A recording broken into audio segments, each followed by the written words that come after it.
जाइए, अब आपका समय है। बिना किसी भूमिका के आदरणीय गुरुदेव का बड़ा आशीर्वाद रहता है। मेरे पूज्य गुरु जी पंडित सुदामा तिवारी साहब बनारसी जी का आदेश था और इन्होंने सहज स्वीकार किया। गुरु जी के पैरों में थोड़ा सा सूजन हो जाता है ज़्यादा चलते हैं तो, और अभी बिल्कुल स्वस्थ है, टनाटन है, खाली सीढ़ी उतरने चढ़ने की वजह से नहीं आए हैं, लेकिन वो लाइव बैठ के घर पे देख रहे हैं, है ना। और आप लोगों का प्यार महामूर्ख मेले के प्रति गुरुदेव वहां से सुन रहे हैं, देख रहे हैं। एक बार गुरु जी के सम्मान में आपकी तालियां, एक जय घोष। पूज्य गुरुदेव पंडित सुदामा तिवारी साहब बनारसी जी, जिनकी वजह से ये महामूर्ख मेला होता है, एक बार उनके लिए भी बाबा के जय घोष में आप शामिल हो जाएं। नमः पार्वती पतये हर हर महादेव। आदरणीय प्रताप फौजदार जी, आप माइक तक आए और बस आपका है समय, आपका है, जो आप करना चाहे करें।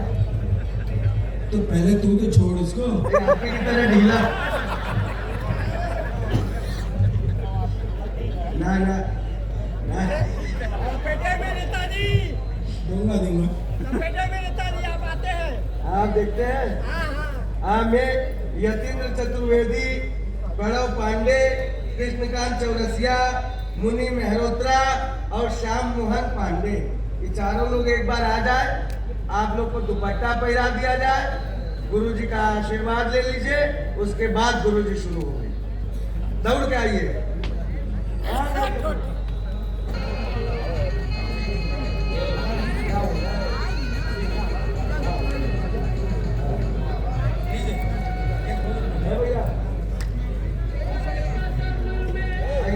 ये अप्रैल आप पहला लीजिए।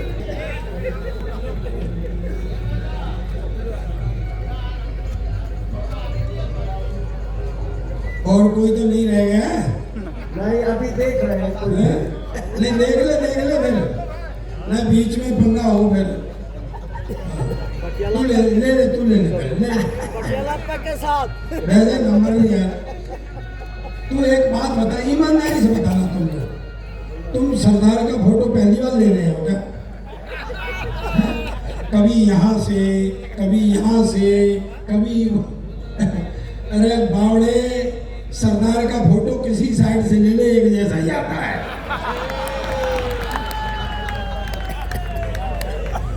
और तुझे एक अकल बताऊं, किसी भी सरदार का ले ले, एक जैसा ही आता है। अच्छा सही बताओ, कुछ फोटो वोटो भी ले रहे हो कि कोरा फिलसी मार रहे हो? नहीं सर, आजकल सरदारों को ऐसे ही बहकाया जा रहा है यार। नहीं मानो तो देख लो, 10 साल तक कुर्सी पे बिठाए रखा, पर उसको एहसास नहीं होने दिया कि तू प्रधानमंत्री।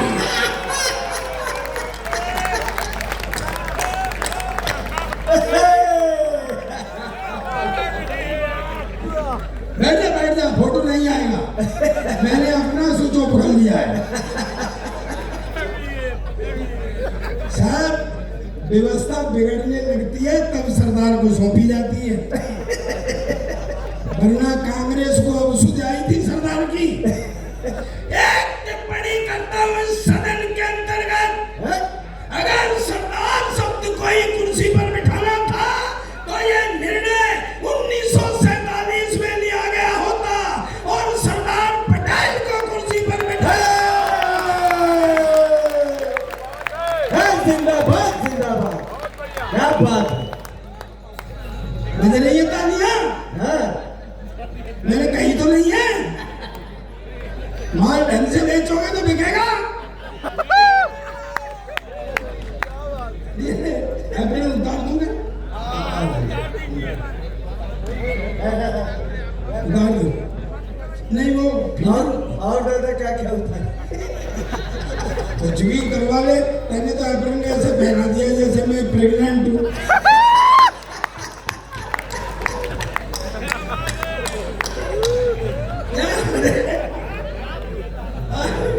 कुछ भी व्यवस्था थोड़ी सी क्या मस्ती है सर। दोस्तों, मैं हंसता हंसाता रहता हूँ, मुझसे गम की बात नहीं होती। मैं हंसता हंसाता रहता हूँ, मुझसे कम की बात नहीं होती। हाँ, बात मजाक की करता हूँ, पर हर बात मजाक नहीं होती। वाह, क्या कहें। प्रयाग वो काशी जी को मैं मत्था टेकता हूँ। आप मेरे लिए सब देवदूत ही हैं। एक काशी जी का जो वासी है वो किसी देवदूत से कम नहीं होता है। मैं आपको प्रणाम करता हूँ, सौ प्रणाम करता हूँ। हालांकि कुछ राक्षस भी रहने लगे हैं। नहीं होता है। अब वो श्यामलाल जी अध्यक्ष है, श्यामलाल यादव जी, मेरे से कह रहे थे तू पहली बार आया है, ऐसे खड़ा होना, ऐसे बोलना, ऐसे कर। मैंने कहा देखो रे, सरदारों के कितने बुरे दिन आ गए कि उन्हें यादव भी सुना दे रहे हैं।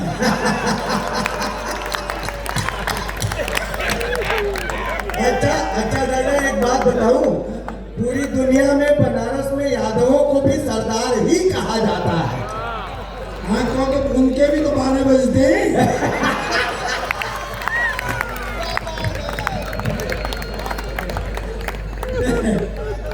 यादव जी ज्यादा शाने मत बना करो। बुद्धि के मामले में तो यादव और सरदार साड़ू साड़ू हैं। अरे ये देश विचित्र। बैठ जा बेटा, बैठ जा। हाँ, ये भेज दिए और घर पे माँ बाप स्वतंत्रता दिवस मना रहे होंगे। शाने लोग भेज देते, उधर रह जाते, बच्चों से कहते हैं जाओ जाओ, हाँ चले जाओ, बैठ जा, तू भी बैठ जा। अच्छा, मैं इतना टाइम हो गया गुरु, मैं तो बैठा बैठा ये सोच रहा था कि अगर बनारस के बच्चे रोज इस टाइम तक जगते होंगे, आप गलत समझ रहे भाई साहब।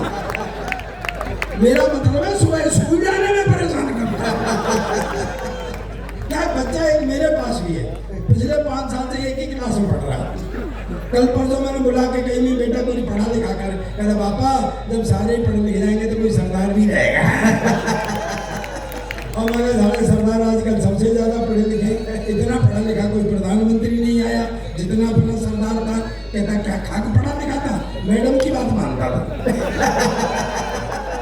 मैडम की बात तो ये सारे सरदार मानते हैं, घर में किसी की नहीं चलती है। मगर बेटा भाइयों में उठने बैठने काबिल कर, कुछ ऐसा कर जिससे मेरा सिर ऊंचा हो। पता है रात के 12 बजे 2 तकिए लेके मेरे सिर के नीचे देने लग गया। मगर साले तू क्या कर रहा है? कहता तू ही तो कह रहा था कि मेरा सिर ऊंचा कर। मगर बेटे ऐसे नहीं, पढ़ाई लिखाई में कुछ ऐसा कर जिससे मेरा सिर ऊंचा हो। सुबह तड़के आ गया, बोले पापा आज मेरे स्कूल में एनसीसी वाले अफसर ने आना है लड़का सेलेक्ट करने के लिए, भाई कुछ जनरल नॉलेज के बारे में बता दे। मैंने कहा बेटा एनसीसी वाले अफसर तो रिटायर्ड मिलिट्री अफसर होते, देशभक्ति की बात ज्यादा करते। तेरे से ये भी पूछ सकते हैं देश आजाद कब हुआ था, तो तू बता देना। सन 1942 में तैयारी सी होने लग गई थी और 47 में हो गया था। और ज्यादा से ज्यादा तेरे से ये पूछ सकते हैं कि भाई इसमें योगदान किसका किसका था, तो तू बता देना। वैसे सारी पब्लिक का योगदान था, तो नेहरू, गांधी, चंद्रशेखर, भगत सिंह जैसे लोगों का सबसे ज्यादा था। भाई जी वो तो बेड़ा गर्क कर आया। दरअसल उस अफसर ने उसे सवाल ही कुछ और पूछ लिया। लोग बेटे तेरा जन्म कब हुआ था? कहता जी सन 1942 में तो तैयारी थी और 47 में हो गया था। कहता जी अब आप मुझसे ये पूछोगे कि इसमें योगदान किसका किसका? तो वैसे तो सारी पब्लिक का योगदान था। नेहरू एक कांग्रेसी नेताओं को सबसे ज्यादा था। और मैं फिटे मुंह तेरे, तू जिनकी बात करता है, मैं पता है भगत सिंह जी जब तेरी उम्र के थे क्लास के मॉनिटर बन गए थे, तू बन सकता है? कहता पापा मेरी उम्र के क्लास के मॉनिटर बन गए थे, पर जब तेरी उम्र के थे ना तो फांसी पर चढ़ गए थे। तालियां बजाओ। तालियां वो गायब हो गया, गुजर गया। वो कह रहा है कि साहब जहाँ वो चले जाते हैं अमित शाह जी वहाँ सरकार बन जाती। ऐसा जरूरी नहीं है कि जाना ही जरूरी हो।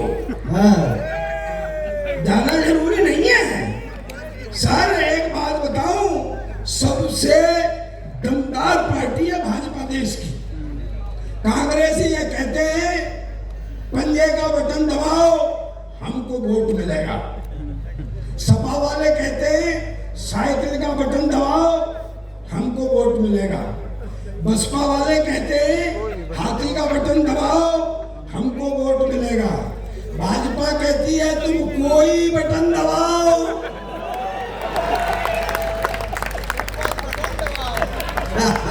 तुम तो बस बटन दबाओ। क्या है ये देश विचित्र है। अभी मुझे एक भाजपा ही मिला, कहता जी हमारी पार्टी सबसे बड़ी पार्टी में कि हाथों पे बोले दुनिया में सबसे ज्यादा मेंबर है हमारी पार्टी। मैंने कहा रहने दे, मुझे पता है कैसे तुम्हारे मेंबर। मैं एक सच्चा किस्सा बताता हूँ आपको। एक बार तालियां बजाए, बहुत बढ़िया, बिल्कुल सच्चा किस्सा बताता हूँ कैसे मेंबर भाजपा वालों के। क्या है, मैं ट्रेन से आ रहा था तो मैं वॉशरूम चला गया तो वहाँ एक नंबर लिखा हुआ था 9345234552, नीचे लिखा हुआ था पूजा। अब समझ मेरा मन तो करने लग गया। वो मैंने नंबर मिला दिया। अच्छा नंबर मिलाया, घंटी गई। मैंने कहा हेलो पूजा बोल रही हो? उधर से आवाज आई भारतीय जनता पार्टी की सदस्यता लेने के लिए धन्यवाद।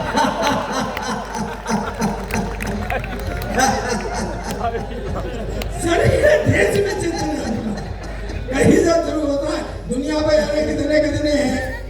अब किसी को क्या पता है कि किसी के मन में क्या है।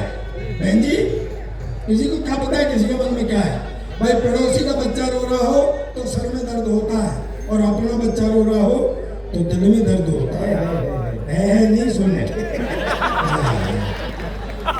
अपनी बीवी रो रही हो तो सर में दर्द होता है।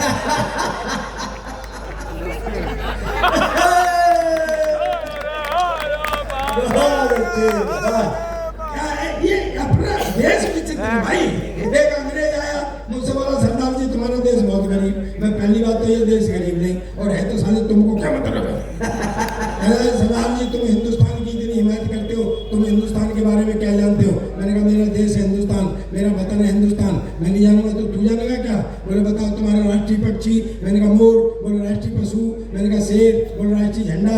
मैंने कहा तिरंगा। बोले हाँ तुम फंस गए ना, उसमें 3 रंग होते हैं, ऊपर सैफरन कलर केसरिया हिंदू का, सफेद क्रिश्चियन का, हरा मुसलमान का, तुम तो सिख है, तुम्हारा झंडे में क्या है? अब मैं कहा बेवकूफ अंग्रेज तुझे कौन समझाए, ये जो झंडे में डंडा है।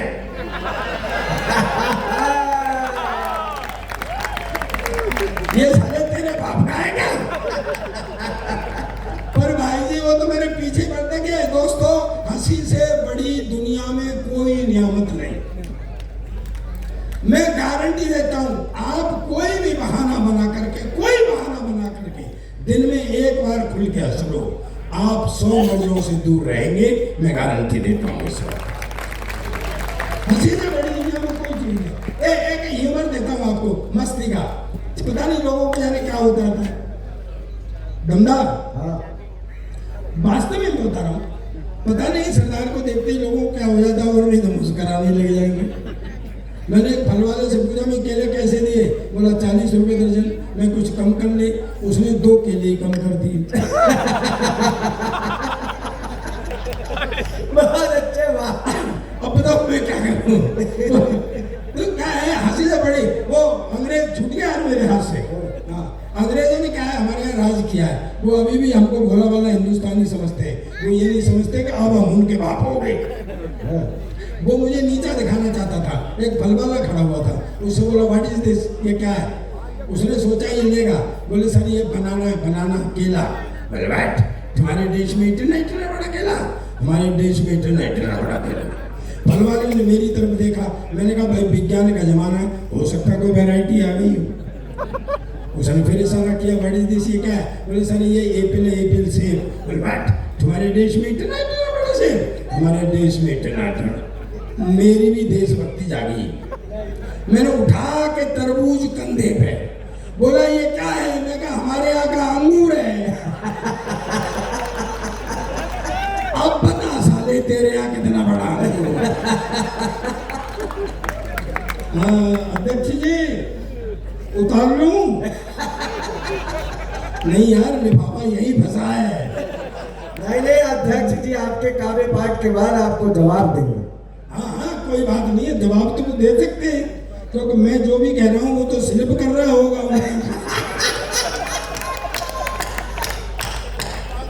क्या बात है भाई, वाह।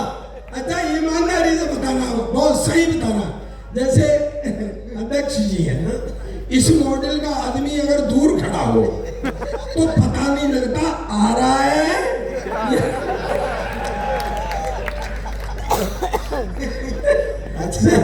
अच्छा इनकी धर्मपत्नी भी बैठी हुई है सामने। वाह वही है। हाँ हाँ इधर। भाभी जी मैं आपको प्रणाम करता हूँ। सच में आप जितना प्यार करने वाली महिला बड़ी मुश्किल मिलती है इस दुनिया में।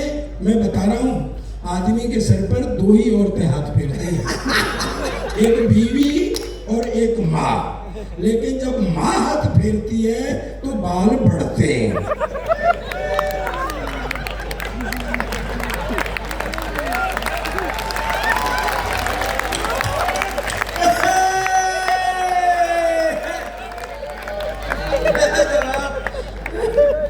तो आपके तो ठीक है, मैं तो अध्यक्ष जी को प्रणाम करता हूँ। कम से कम भाभी जी का प्यार तो संग मिलेगा उनको।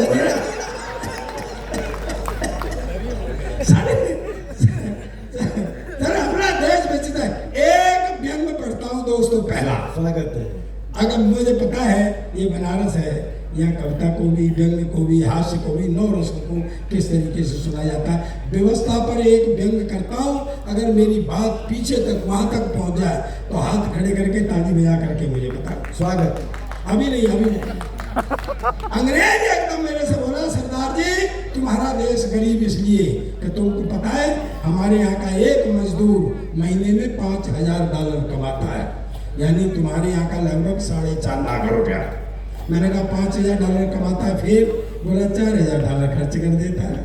मैं कहा भाई एक मजदूर $5,000 कमाता है, $4,000 खर्च कर देता है, काहे पर कर देता है? बोला हमारा सरकार ये नहीं पूछता है। तो मैं कहा ये कौन सी बड़ी बात है? व्यंग आ रहा समझ के बताना। मैं कहा ये कौन सी बड़ी बात है? मेरे यहाँ का एक MLA MP 10,000 रुपये तनख्वाह पाता है और महीने में 1 करोड़ खर्च करता है।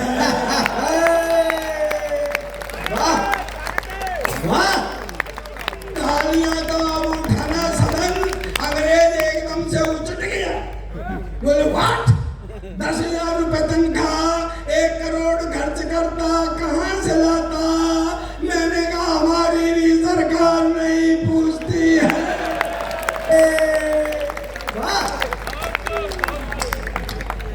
सर ये देश विचित्र है, मैं सही कह रहा हूँ आपको। वो अंग्रेज बोला जी मैं हिंदुस्तान घूमूंगा। गाइड ने कहा घुमा देंगे। तो बोले चलो। तो पंजाब से जाना था और दक्षिण तक पहुंचना था। तो अंग्रेज ने उसको कहा कि देख, अंग्रेज को गाइड ने बताया कि चल तो रहे हिंदुस्तान घूमने, 3 आदमियों से सावधान रहना। बोले किससे? कि एक तो पंजाबी से, पंजाब में चलेंगे, फिर वहां से हरियाणा में आएंगे, और पूरे देश में अगर कहीं यूपी वाला मिल जाए तो उससे बिल्कुल सावधान रहना।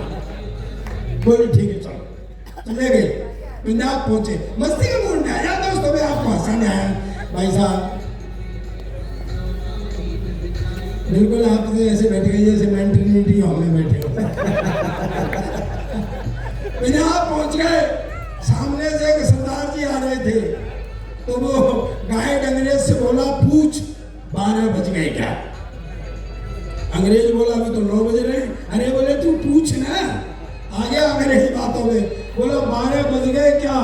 जो सरदार घूमा, पटक पटक के मारा, डाल डाल के मारा, और 9 बजे से मारा और 12 बजे तक मारा। के साले अब बजे मारा। वो कूट के चला गया। बोले कौन था? बोले सरदार था। बोले यार पंजाबी था। बोले ये तो खतरनाक था। आगे हरियाणा में एक चौधरी जाट चला रहा सामने से, तो उसने कहा मूछ पे ताप दे, मूछ पे ताप। अब अंग्रेज को मूछ पूछ तो थी नहीं, वो ऐसे ऐसे करने लग गया। वो हरियाणवी बोले अच्छा बेटा खेत है नहीं और हल चला रहा है। उन्हें दो धोबी पाट इधर से, दो धोबी। अंग्रेज की इंद्रियां शिथिल हो गई, टूट के चला गया। बोले ये कौन था? बोले ये हरियाणवी जाट था। तो उसने कहा भैया एक बात बता, पहले वाला तो पंजाबी था, दूसरे वाला हरियाणवी था, मैं यूपी वाले को कैसे पहचानूंगा? वो बोला तुझे इतनी देर से पिटवा कौन रहा है?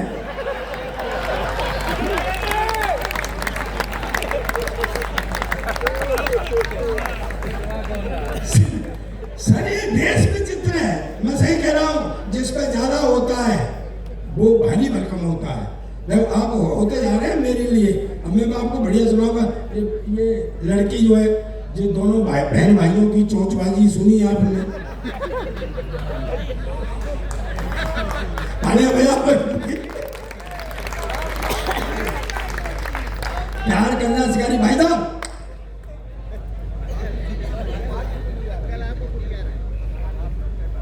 जाइए जाइए जाइए। हाँ जी हाँ पंजाब का हुआ, हम बनारस का क्या बात है, क्या बात है सर। तो लोगन में समानता भी हो। हाँ। 12 बजे तो आज बुद्धि खुली तो 12 बजे हमारो खुली। बस फर्क इतना है कि इस दुनिया में सब लोग सरदार ही पैदा होते हैं। बस ये काट पीट मत करवाएगा। अच्छा 12 बजने से मैं भी कुछ कहना चाहता हूँ। 12 बजे कवि सम्मेलन बंद होता है ये। 1 घंटा लेट है। हाँ स्वागत है भैया। अब सरदारों को 12 बजने की जरूरत नहीं है। अब तो 12 बजने के लिए सरदार की जरूरत है। भाई सरदार तो जब खड़ा हो जाए तभी 12 बजे समझो। एक बार तालियां बजाओ। लोकल सरदार ने क्रम तोड़ दिया। क्या है? ये देश, अपना देश में चलते हैं। अब ये चौचवानी हो रही थी, इनमें प्यार मोहब्बत की बातें कर रही थी।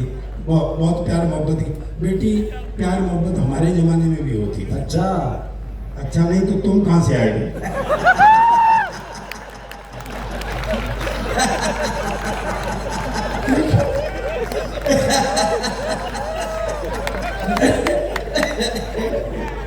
प्यार मोहब्बत हमारे जमाने में भी होती थी ऐसे। अब तो मोबाइल आ गए। अब मोबाइल में वो लड़के लड़की शुरू वो भी कहीं अकेले में बैठी है, टुन वाओ, वो भी शुरू। हमारे जमाने में तो लव लेटर लिखे जाते थे। हाय हाय हाय हाय मेरी प्यारी कम्बो, फिर दिल के हालात, फिर नीचे तेरा प्यारा श्यामलाल यादव।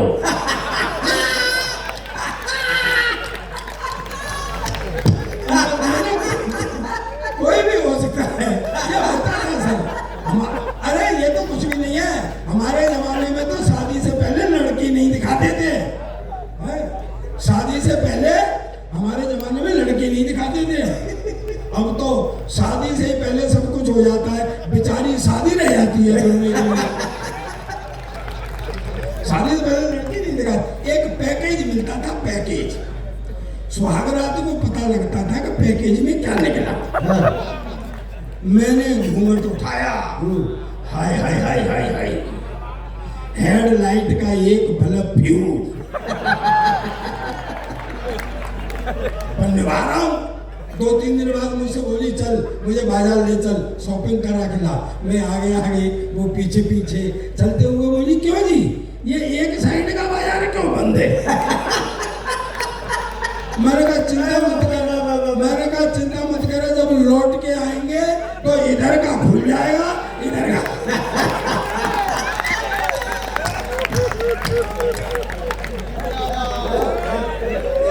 एक दिन तो बड़े लाड में आ गई। मुझसे बोली सुनो जी मेरा और आपका 7 जन्म का साथ है। मैं कहा 7 तो तू भले ही 8 जन्म का कर ले, पर अगली बार ये बल्ब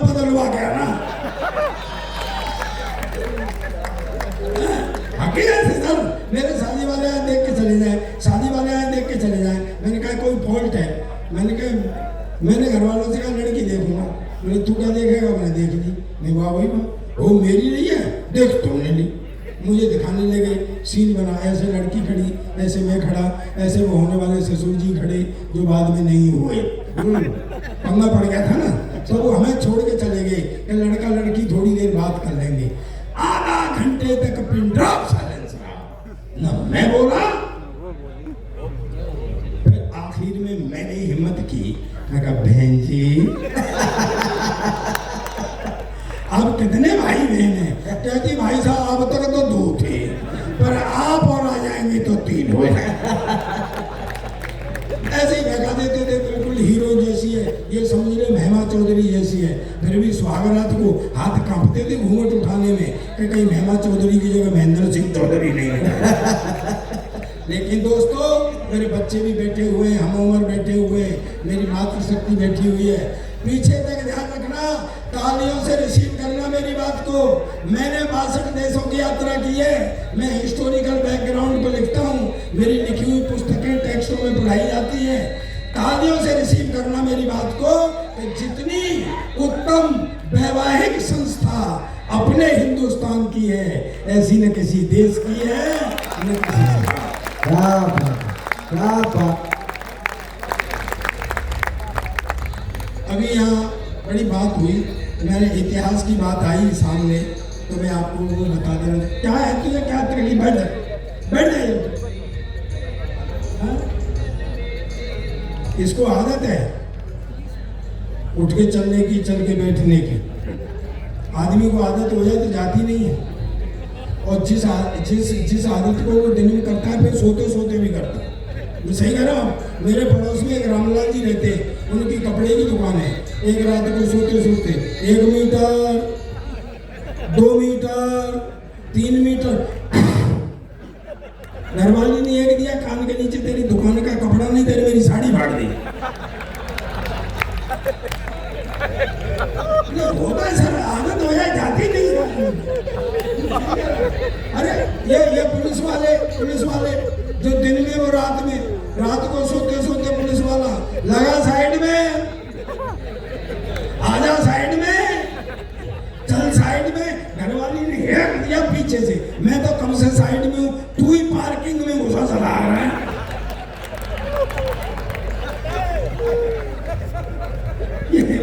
ये माइक वाले यहाँ आते करते हैं ना, हेलो चेक, हेलो चेक, सोते सोते भी लगा हेलो चेक, हेलो चेक। उन्हें एक दिया पीछे से, चेक ही करता रहेगा का प्रोग्राम नहीं शुरू है। कहाँ अभी लौट के नहीं आया, अभी और चुगली सुनेगा। बैठ जा यार, जगह पर बैठ जा। मैं दोस्तों एक बात कहना आपसे चाहता हूँ। देखिए, हंसी से बड़ी कोई चीज नहीं है। आपका जीवन में, मैं गंगा घाट पे खड़ा हुआ हूँ, आपका जीवन में कोई काम खराब हो जाए, मुझे पकड़ लेना। सरदार जी आप झूठ बोल करके गए थे, लेकिन मेरी बात आप साथ रखेंगे तो मैं गारंटी देता हूँ जीवन में आपका कोई काम खराब नहीं होगा। शर्त यही है कि मेरी बात आप साथ रखेंगे।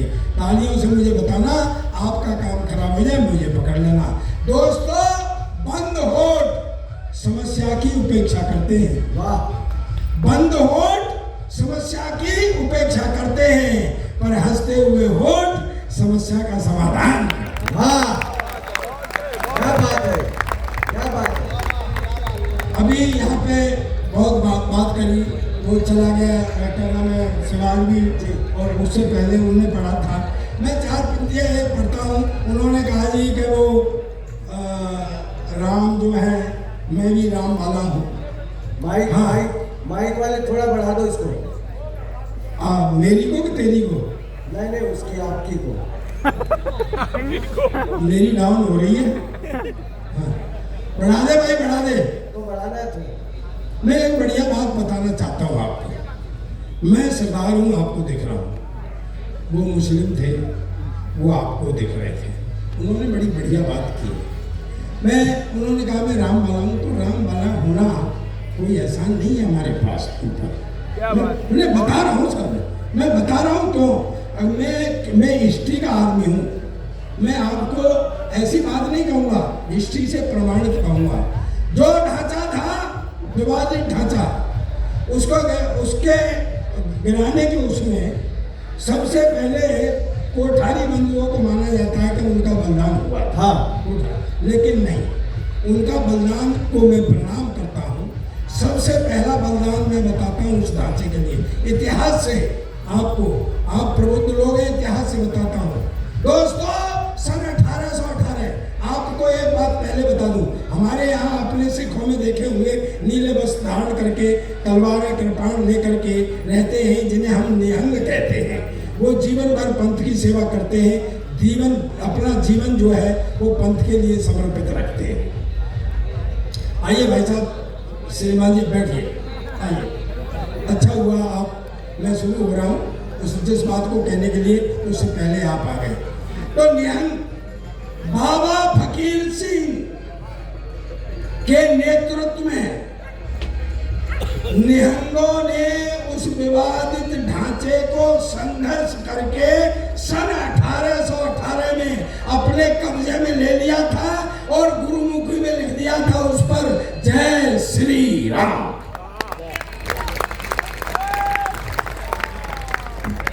साथ 27 लोगों को अरेस्ट किया गया। उस समय यहाँ पे मुगलिया सल्तनत भी थी और ईस्ट इंडिया कंपनी की भी सरकार थी। सन 1818 की बात बता रहा हूँ। उन पर मुकदमा चला, 20 को आजीवन कारावास हुआ, 7 को फांसी पर लटकाया गया। वो सबसे पहला बलिदान था जहाँ राम मंदिर आज बना हुआ है, उसके लिए उन 7 निकले। सत्य का सत्य की मुझे विदाई देना, सत्य की बात सुनना कि धर्म एक जीवन पद्धति है। धर्म एक कोई एहसान नहीं करते कि साहब मैं फलाने वाला हूं, मैं ठिकाने वाला हूं। सुने, मैं उसी वंश का हूं, रघुवंश का। धर्म एक जीवन पद, और बात पहुंच जाए तो ताली, हाथ खड़े करके ताली पूरे सदन की चाहिए मुझे। धर्म एक जीवन पद्धति है जिस पर मानव चलते हैं। केवल धर्म बदल देने से पुरखे नहीं बदलते हैं।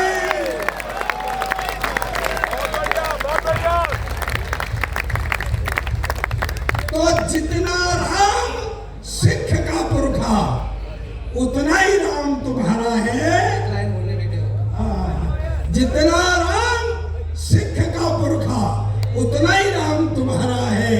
एक बार सब मिलकर बोलो, हिंदुस्तान हमारा है, हिंदुस्तान हमारा है, भारत माता की। सरदार सरदार असरदार, सरदार हमेशा